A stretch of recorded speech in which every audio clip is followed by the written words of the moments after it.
Sidang di gedung DPR siang itu berlangsung tegang sejak awal, namun semuanya berubah ketika seorang anggota mengumumkan bahwa sesi akan dibuka untuk pertanyaan khusus.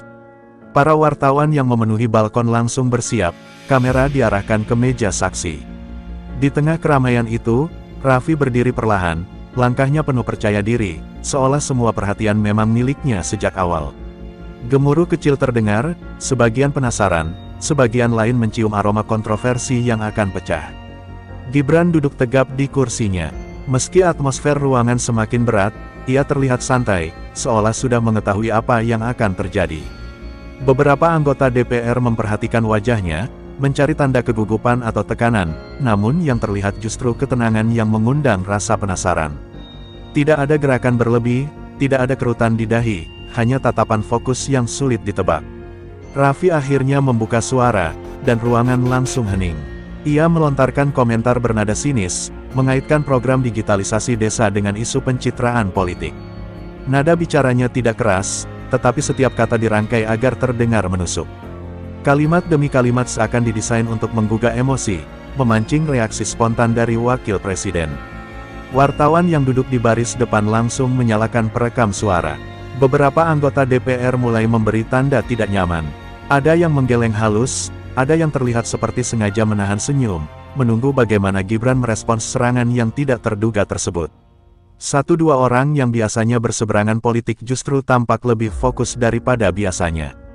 Bagi mereka, inilah momen yang menentukan bagaimana sidang ini akan dikenang. Raffi melanjutkan pertanyaannya, kini dengan nada lebih provokatif. Ia mempertanyakan kompetensi Gibran secara langsung, menyiratkan bahwa program yang sedang dibahas hanyalah hasil kerja tim tanpa pemahaman mendalam dari pihak pimpinan. Kata-katanya membelah ruangan menjadi dua, yang merasa Raffi sedang mencari ketenaran, dan yang menilai ia sedang menguji ketegasan sang wakil presiden. Gibran tetap tak bergerak, tangannya hanya berpindah pelan untuk merapikan mikrofon, gerakan kecil yang justru memperlihatkan bahwa ia tidak sedikit pun terintimidasi. Tindakan sederhana itu membuat beberapa orang mengangkat alis, biasanya pejabat yang tersudut langsung bersandar atau menarik napas panjang. Namun kali ini, sikap Gibran seperti dinding kokoh yang tak mudah digoyahkan. Ruangan terasa padat oleh udara yang dipenuhi ekspektasi. Semua menunggu, entah jawaban keras, sanggahan cepat, atau mungkin pembelaan defensif. Tapi yang terlihat hanyalah kesabaran. Sesekali Gibran mengalihkan pandangannya ke arah pimpinan sidang, seakan menunggu kapan dirinya dipersilakan menjawab. Gerakan kecil itu justru membuat suasana semakin dramatis. Raffi tampaknya merasa mendapat momentum, maju selangkah lagi. Ia menambahkan komentar tambahan, yang kali ini menyentuh soal persepsi publik terhadap peran seorang pemimpin muda. Kalimat itu membuat kondisi semakin panas, terutama saat kamera menyorot wajah anggota-anggota DPR yang mulai gelisah. Namun Gibran tidak memutuskan, tidak menginterupsi, hanya mendengarkan hingga akhir. Ketika Raffi berhenti berbicara, hening panjang muncul. Tidak ada yang berani mengisi kekosongan itu.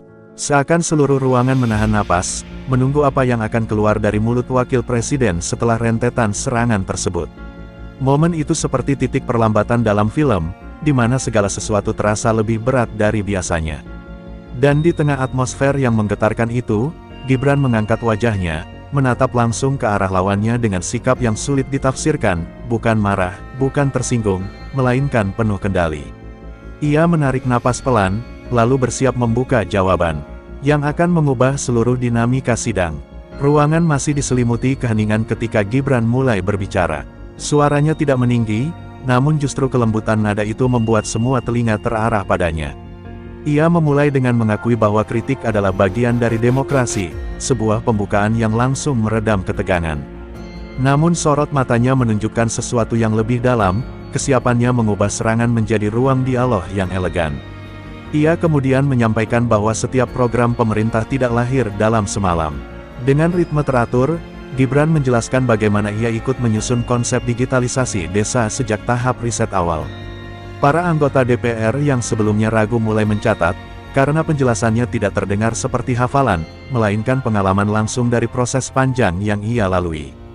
Penjelasannya memasuki bagian teknis, dan inilah yang membuat ruangan benar-benar terdiam. Ia menguraikan distribusi infrastruktur jaringan, kemitraan dengan penyedia layanan, serta kebutuhan desa untuk mempercepat adopsi teknologi tanpa membebani anggaran. Kata-katanya mengalir lancar, menunjukkan pemahaman yang tidak bisa dipalsukan.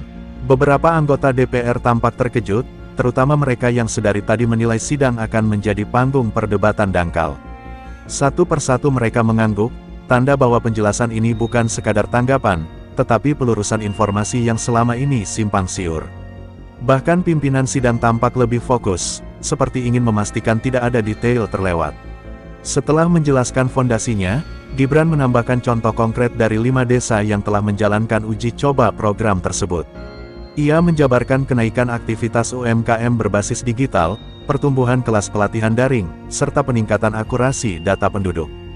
Detail-detail itu memberikan gambaran nyata bahwa program ini bukan sekadar janji kampanye, melainkan langkah strategis jangka panjang. Tanpa menyinggung Raffi secara langsung, Gibran menyelipkan pesan halus. Ia mengatakan bahwa dalam membangun program publik, bukan popularitas yang dicari, melainkan keberlanjutan.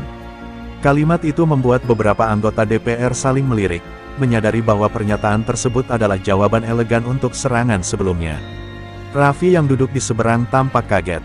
Ia tidak mengira Gibran akan membalas dengan kedalaman seperti itu. Namun yang membuatnya lebih tertekan adalah kenyataan bahwa sang wapres sama sekali tidak menunjukkan kemarahan. Justru ketenangan itu mematahkan dinamika yang ingin ia ciptakan.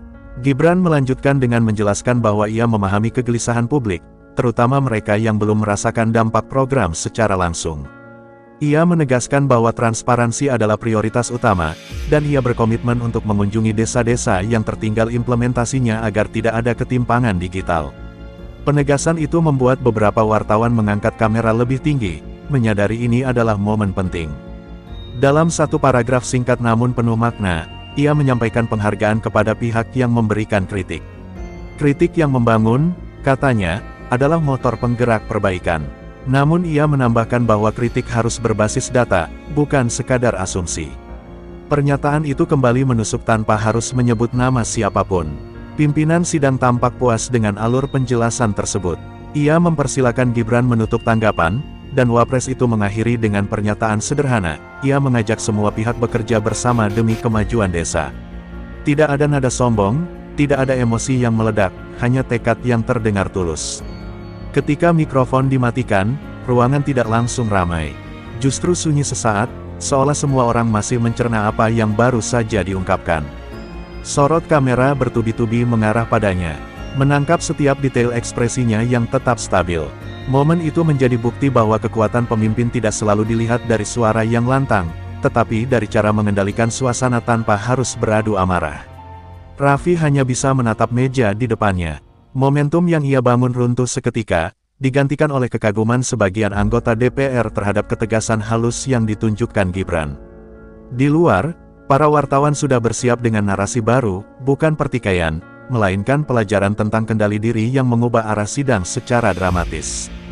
Gibran belum kembali duduk ketika beberapa anggota DPR mulai mengangkat tangan, meminta waktu untuk menanggapi.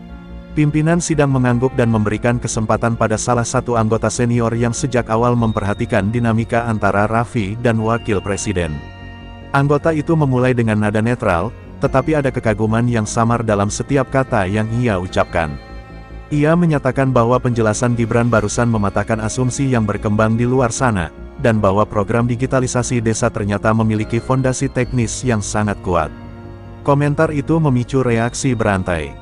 Anggota lain dari fraksi berbeda ikut memberikan pendapat, kali ini lebih terbuka. Mereka mengakui bahwa banyak dari mereka sempat ragu apakah program tersebut realistis untuk dijalankan secara nasional. Namun setelah mendengar uraian langsung dari Gibran, keraguan itu perlahan memudar. Nada sidang berubah, dari yang tegang menjadi forum diskusi substansial yang hangat dan lebih konstruktif. Raffi hanya duduk memperhatikan, tidak lagi senyaman sebelumnya. Sesekali ia mengalihkan pandangan ke arah jurnalis yang sibuk mengambil gambar. Ia tahu momen ketika ia mencoba menyudutkan Gibran sudah direkam dari banyak sudut. Namun ironisnya, justru jawaban Gibranlah yang kini menjadi pusat perhatian. Ia tampak berusaha tenang, meski sorot matanya mengungkapkan kegelisahan yang tak bisa disembunyikan. Sementara itu, Gibran menerima dukungan dari beberapa anggota yang meminta penjelasan tambahan, bukan untuk meragukan, tetapi untuk memperdalam pemahaman. Wakil Presiden itu menjawab pertanyaan-pertanyaan tersebut dengan ritme yang tetap stabil, menghindari nada menggurui. Setiap jawaban ia arahkan ke solusi dan langkah konkret, bukan sekadar teori. Hal itu membuat banyak orang semakin yakin bahwa pendekatan kepemimpinannya jauh lebih matang daripada yang mereka bayangkan. Pada satu titik, seorang anggota muda bertanya apakah Gibran terbuka terhadap revisi kebijakan jika ditemukan kekurangan di lapangan. Pertanyaan itu disambut senyum tipis yang membuat beberapa wajah di ruangan terangkat penasaran. Gibran menjawab bahwa kebijakan tanpa ruang koreksi adalah kebijakan yang gagal sejak awal. Ia menegaskan bahwa evaluasi berkala adalah bagian dari komitmennya sejak program ini dirancang.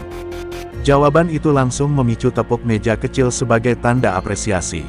Atmosfer berubah semakin positif ketika pimpinan sidang meminta kesimpulan sementara. Ia menyampaikan bahwa sesi ini menjadi salah satu yang paling tertib dan penuh nilai.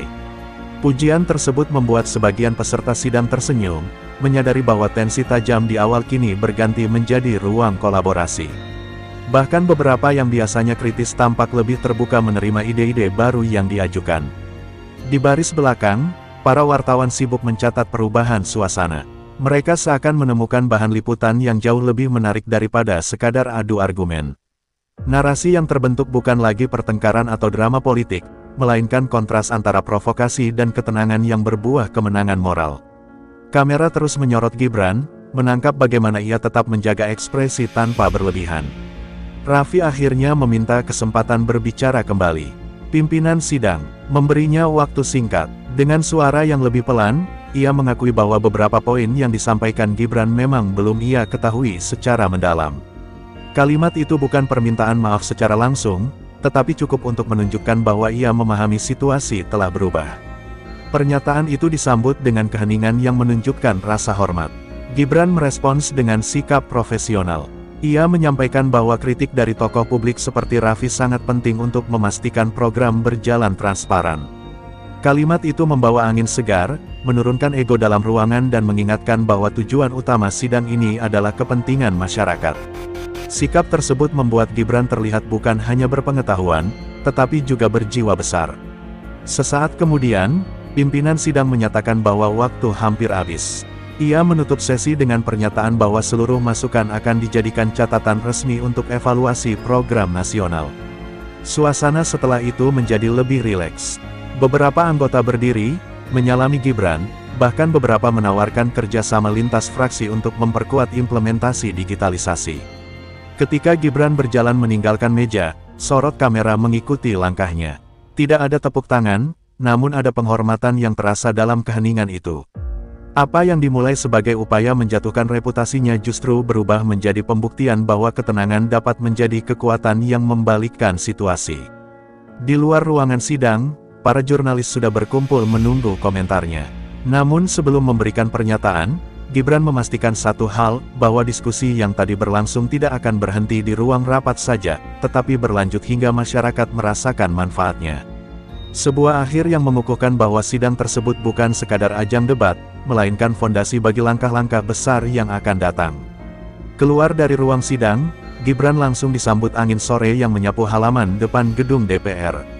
Namun ketenangan itu tidak berlangsung lama. Puluhan wartawan dengan kamera menyala segera mengepung, melemparkan berbagai pertanyaan seputar jalannya sidang. Meski suasananya padat dan riuh, tatapan Gibran tetap stabil. Ia tidak mempercepat langkah, tidak pula terlihat tertekan. Ia memilih berhenti di titik yang memungkinkan semua orang mendengar dengan jelas. Sebelum menjawab pertanyaan pertama, ia menyampaikan rasa terima kasih kepada seluruh anggota DPR yang mengikuti diskusi dengan kepala dingin. Nada suaranya membuat beberapa wartawan mengendurkan tekanan, seolah mengikuti ritme calm yang sejak tadi ia jaga. Namun di tengah kerumunan itu, Raffi juga terlihat keluar dari gedung, berdiri beberapa meter di belakang, memperhatikan bagaimana Gibran mengelola momentum. Pertanyaan demi pertanyaan mulai berdatangan, sebagian dari media nasional, sebagian lagi dari kanal independen yang menunggu bahan headline.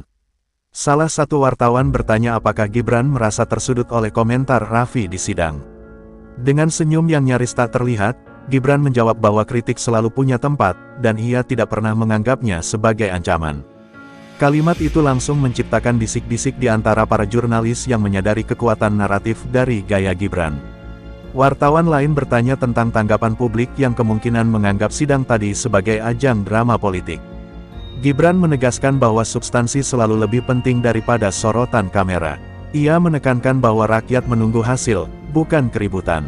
Jawaban itu membuat beberapa wartawan terdiam sejenak, merasa bahwa mereka sedang ditegur tanpa harus disebut secara langsung. Raffi yang berdiri di belakang mulai mendekat, mungkin ingin memperbaiki kesan atau memberikan pernyataan tambahan. Beberapa kamera segera mengarah ke arahnya, berharap terjadi interaksi yang menarik. Namun Gibran tetap fokus pada pertanyaan yang ada, tidak menunjukkan tanda-tanda akan mengubah suasana menjadi duel kedua di hadapan publik. Saat akhirnya Raffi berdiri cukup dekat, salah satu wartawan menanyakan apakah keduanya bersedia berbicara bersama. Suasana berubah sedikit tegang, namun Gibran mengangguk pelan, memberi isyarat bahwa ia tidak keberatan. Raffi, walau terlihat ragu, akhirnya menerima kesempatan itu. Posisi mereka berdampingan menciptakan kontras, ketenangan di sisi Gibran, dan kegugupan yang masih terpancar dari sorot mata Raffi. Raffi membuka komentar bahwa ia hanya ingin memastikan program pemerintah berjalan sesuai harapan masyarakat. Kalimat itu terdengar lebih halus dibandingkan saat ia berada di ruang sidang. Kamera terus merekam, mengabadikan momen perubahan sikap tersebut. Gibran membalasnya dengan mengatakan bahwa diskusi kritis memang dibutuhkan, selama berlandaskan data. Pernyataan itu membuat suasana kembali mereda. Beberapa wartawan merasa mendapat cukup bahan, mulai mundur. Namun masih ada yang penasaran mengenai rencana Gibran setelah sidang tersebut. Ia menjelaskan bahwa ia akan meninjau desa-desa yang menjadi prioritas implementasi. Menurutnya, melihat langsung kondisi lapangan jauh lebih penting daripada sekadar menerima laporan di atas meja. Tekad itu menambah kesan bahwa ia tidak hanya berteori, tetapi juga siap bekerja. Di tengah keramaian, seorang wartawan muda bertanya apakah Gibran merasa diserang secara personal oleh figur publik sekelas Raffi. Gibran hanya tersenyum dan mengatakan bahwa dirinya tidak menempatkan persoalan ini di ranah pribadi. Baginya, kritik dari siapapun sama nilainya, berfungsi sebagai pengingat untuk tetap rendah hati dan bekerja lebih baik. Jawaban itu disambut anggukan oleh banyak orang. Setelah sesi tanya-jawab selesai, Gibran melangkah menuju mobil dinas. Suasana di sekelilingnya perlahan mengendur, tetapi kesan kekuatan tenang yang ia tunjukkan masih menggema. Banyak wartawan sepakat bahwa momen hari ini bukan hanya tentang siapa menang dalam debat, tetapi tentang bagaimana satu sikap dapat mengubah arah pembicaraan secara keseluruhan. Di sisi lain halaman, Raffi berdiri diam beberapa saat, seperti merenungi jalannya peristiwa. Apa yang ia rencanakan sebagai kritik tajam justru berubah menjadi panggung yang menguatkan citra Gibran. Namun ia tidak tampak menyesal, lebih kepada menyadari bahwa dirinya berhadapan dengan lawan diskusi yang jauh lebih matang dari bayangannya. Dan ketika langit sore mulai memudar, cerita hari itu meninggalkan jejak panjang, bahwa dalam politik, kemenangan bukan hanya soal kerasnya kata, tetapi bagaimana menjaga kendali saat orang lain mencoba mengguncang. Gibran membuktikannya dengan cara yang sulit dilupakan siapapun yang menyaksikan langsung momen tersebut. Langkah Gibran meninggalkan halaman DPR tidak berlangsung jauh sebelum ajudannya memberi kabar bahwa beberapa tokoh masyarakat ingin bertemu secara tertutup malam itu. Pertemuan tersebut dianggap penting karena sidang yang baru saja terjadi sudah memicu diskusi luas di berbagai grup komunitas dan organisasi sipil. Gibran mengangguk, menyadari bahwa momentum hari ini tidak boleh dibiarkan lewat tanpa penguatan komunikasi yang lebih luas. Di perjalanan menuju lokasi pertemuan, ponselnya terus bergetar. Berbagai pesan masuk, sebagian besar dari kepala daerah yang ingin memberikan dukungan atas ketenangannya di sidang. Ia membaca sekilas sambil menatap keluar jendela, memikirkan bagaimana kejadian tadi mengubah pandangan publik. Bukan karena perdebatan, tetapi karena kemampuan mengendalikan situasi yang awalnya dirancang untuk menjatuhkannya. Sesampainya di sebuah gedung kecil yang digunakan sebagai pusat dialog komunitas, Gibran disambut perwakilan organisasi pemuda dan tokoh desa. Mereka terlihat antusias, beberapa bahkan membawa catatan berisi daftar pertanyaan yang ingin mereka bahas. Namun yang menarik adalah cara mereka menatap Gibran, bukan seperti pejabat yang jauh dari rakyat, melainkan seorang pemimpin muda yang dianggap layak dipercaya setelah apa yang terjadi di DPR. Pertemuan dimulai dengan suasana hangat. Salah satu tokoh desa berbicara pertama, menyampaikan bahwa penjelasan Gibran di sidang membuat masyarakat desa merasa lebih dihargai. Mereka selama ini khawatir bahwa program digitalisasi hanya menjadi wacana tanpa implementasi nyata. Gibran mendengarkan dengan seksama, tanpa menyela, menunjukkan bahwa ia menghormati setiap masukan sekecil apapun. Ketika tiba waktunya berbicara, Gibran memulai dengan mengatakan bahwa sidang DPR bukanlah puncak dari proses, melainkan pintu masuk untuk kerja lebih besar. Ia menjelaskan bahwa apa yang ia sampaikan di sidang akan ia wujudkan dalam bentuk kunjungan langsung ke desa-desa prioritas. Ia ingin memastikan bahwa desa kecil tidak tertinggal hanya karena masalah administratif atau teknis. Pernyataan itu membuat beberapa orang tersenyum lega. Salah satu pemuda desa bertanya tentang bagaimana mereka bisa terlibat lebih aktif dalam proyek digitalisasi. Pertanyaan itu membuat Gibran terlihat lebih bersemangat. Ia menjelaskan bahwa pemerintah sedang menyiapkan program pelatihan untuk para pemuda desa agar mereka menjadi penggerak utama transformasi digital. Desa tidak butuh penonton, katanya. Desa butuh pelaku. Kalimat itu mendapatkan tepuk tangan yang spontan. Pertemuan semakin hidup ketika beberapa tokoh perempuan mengutarakan kekhawatiran mereka tentang akses internet yang belum merata. Gibran menanggapi dengan data yang ia hafal di kepalanya, menjelaskan rencana penambahan perangkat jaringan hingga tahun berikutnya. Ia bahkan mencatat sendiri titik-titik desa yang menurut para tokoh masih sulit mendapatkan sinyal stabil. Meski pembahasan cukup teknis, suasana tetap hangat. Banyak dari mereka mengakui bahwa ini pertama kalinya seorang pejabat tinggi datang untuk berdialog langsung tanpa agenda formal yang kaku. Gibran memilih duduk di kursi biasa, bukan di tempat yang lebih tinggi. Sikap sederhana itu membuat suasana terasa lebih akrab dan membangun kepercayaan yang lebih kuat. Di tengah dialog, seorang tokoh pemuda menyinggung kembali soal Raffi, bertanya apakah Gibran merasa perlu membalas kritik itu dengan komentar tambahan di media. Gibran menggeleng pelan. Ia menegaskan bahwa fokusnya bukan pada perseteruan personal, melainkan pada percepatan pembangunan. Kalau kita sibuk membalas, kapan bekerja? Ucapnya. Kalimat itu disambut anggukan penuh hormat. Pembicaraan terus berlanjut hingga malam semakin larut. Beberapa peserta sudah mulai terlihat lelah, tetapi semangat tidak mereda. Gibran memastikan seluruh masukan tercatat dan berjanji untuk mengirimkan laporan perkembangan dalam beberapa pekan ke depan. Ia ingin hubungan ini tidak bersifat sekali bertemu, tetapi berkelanjutan. Ketika akhirnya pertemuan ditutup, banyak yang meminta foto bersama. Gibran melayani semuanya tanpa terburu-buru. Di luar gedung, suasana malam terasa jauh lebih tenang dibandingkan politik panas yang terjadi siang tadi. Namun justru ketenangan itu mencerminkan keberhasilan Gibran menjaga kendali dalam dua arena, ruang sidang dan ruang rakyat. Dalam perjalanan pulang, ia tersenyum kecil. Hari ini bukan sekadar pembuktian bagi dirinya di depan DPR, tetapi juga titik penting untuk meyakinkan masyarakat bahwa kepemimpinannya bukan sekadar simbol. Ia menunjukkan bahwa kekuatan seorang pemimpin bukan hanya terlihat saat berhadapan dengan lawan, tetapi saat duduk bersama rakyat yang mempercayainya.